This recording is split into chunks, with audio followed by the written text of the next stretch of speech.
Assalamualaikum warahmatullahi wabarakatuh. Alhamdulillah, alhamdulillahi rabbil alamin. Wassalatu wassalamu ala asyrafil anbiya'i wal mursalin wa ala alihi washabbihi ajmain. Salam buat sahabat-sahabat seiyu.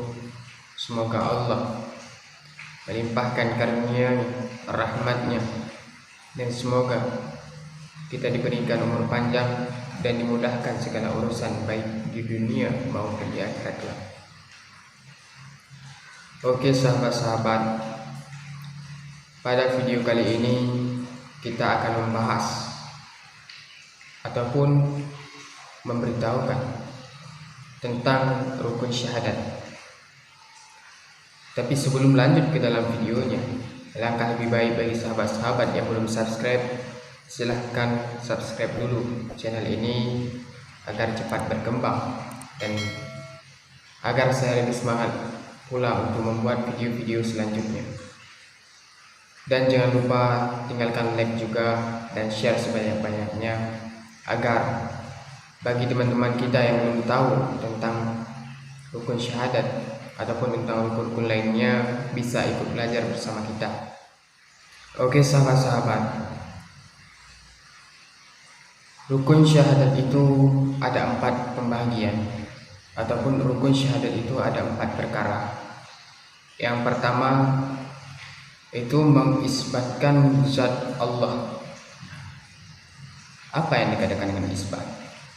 Isbat itu menetapkan hati ataupun mengakui dengan sebenar-benarnya, dengan sungguh-sungguh tentang zat Allah. Mengisbatkan zat Allah, kita harus menetapkan dalam hati kita, ataupun kita harus mengakui dalam hati kita dengan sebenar-benarnya bahwa zat Allah itu ada. Tapi soal bentuk Allah itu seperti apa, wajahnya seperti apa, di mana Allah tersebut, itu tidak penting bagi kita. Itu tidak perlu tahu. Yang perlu hanya kita tahu bahwa Allah itu ada, dan kita juga harus meyakininya bahwa zat Allah itu memang benar-benar ada. Ya, dengan adanya dunia ini nggak mungkin dunia ini terwujud dengan sendirinya, itu nggak mungkin. Pasti ada yang menciptakan. Contohnya seperti kita katakan dengan secara simpelnya, motor. Kan nggak mungkin motor bisa lebih langsung ada jadi sendirinya, nggak ada yang menciptakan itu, kan nggak mungkin.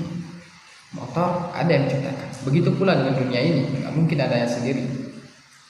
Kita di dunia ini nggak mungkin ada yang sendiri, ada yang menciptakan. Nah, siapa yang menciptakan tersebut? Yaitulah zat Allah Subhanahu wa ta'ala. Yang harus kita yakini dalam hati kita, yaitu Allah itu ada. Mau bentuknya seperti apa, mau tinggal di mana, itu kita tidak perlu tahu. Kapan kita akan tahu? Di sana nanti, di akhirat, saat kita udah mati nanti. Nah, di situ baru kita tahu. Semoga aja, ya, semoga aja di saat kita sudah menuju ke alam akhirat nanti, kita bisa bertemu dengan Allah Subhanahu wa ta'ala. Nah, untuk poin yang selanjutnya, yaitu yang kedua. Yang kedua itu mengisbatkan sifat Allah. Nah, seperti pembahasan belakang tadi, mengisbatkan itu menetapkan hati ataupun mengakui dengan sebenar-benarnya bahwa Allah juga memiliki sifat. Nah, kenapa kita harus mengisbatkan zat Allah, menetapkan hati kita, mengakui dengan sebenar-benarnya bahwa sifat Allah itu ada? Gini, jikalau contohnya secara simpel kita bilang, bagaimana Allah akan melihat kita jika Allah tidak ada sifat untuk melihat? Bagaimana Allah akan mendengarkan doa kita jika Allah tidak memiliki sifat pendengar? Bagaimana Allah akan memberikan kepada kita sedangkan Allah tidak memiliki sifat kudrah, kuasa, ya kan?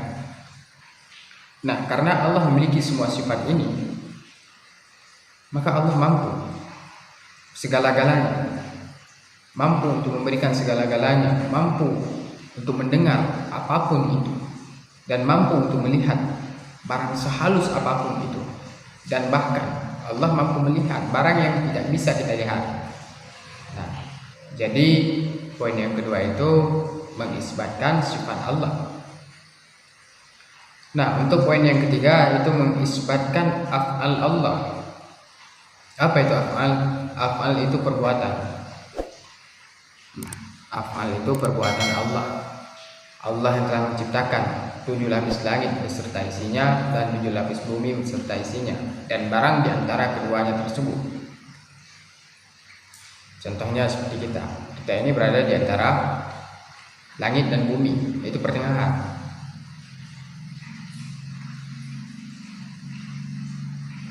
Itu semua perbuatan Allah. Allah menciptakan kita, itu semua perbuatan Allah. Walaupun kita diciptakan melalui perantaraan, yaitu orang tua kita. Tanpa orang tua kita juga kita nggak ada di sini. Mungkin pada ilmu Allah Ta'ala untuk menciptakan kita langsung tanpa orang tua, mungkin karena sudah ada sejarahnya, yaitu Nabi Adam tanpa ayah dan ibu. Allah menciptakan Nabi Adam tanpa ayah dan ibu. Itulah kehendak Allah Ta'ala, yaitu perbuatan Allah Ta'ala. Allah mampu membuat segalanya. Nah, untuk poin yang keempat, yaitu mengisbatkan kebenaran Rasulullah. Kita harus mengakui dan harus menetapkan hati kita bahwa Rasulullah itu benar-benar ada, dan ajaran yang dibawa Rasulullah itu memang benar sebenar-benarnya, dan wahyu-wahyu yang disampaikan oleh Rasulullah itu ada, benar.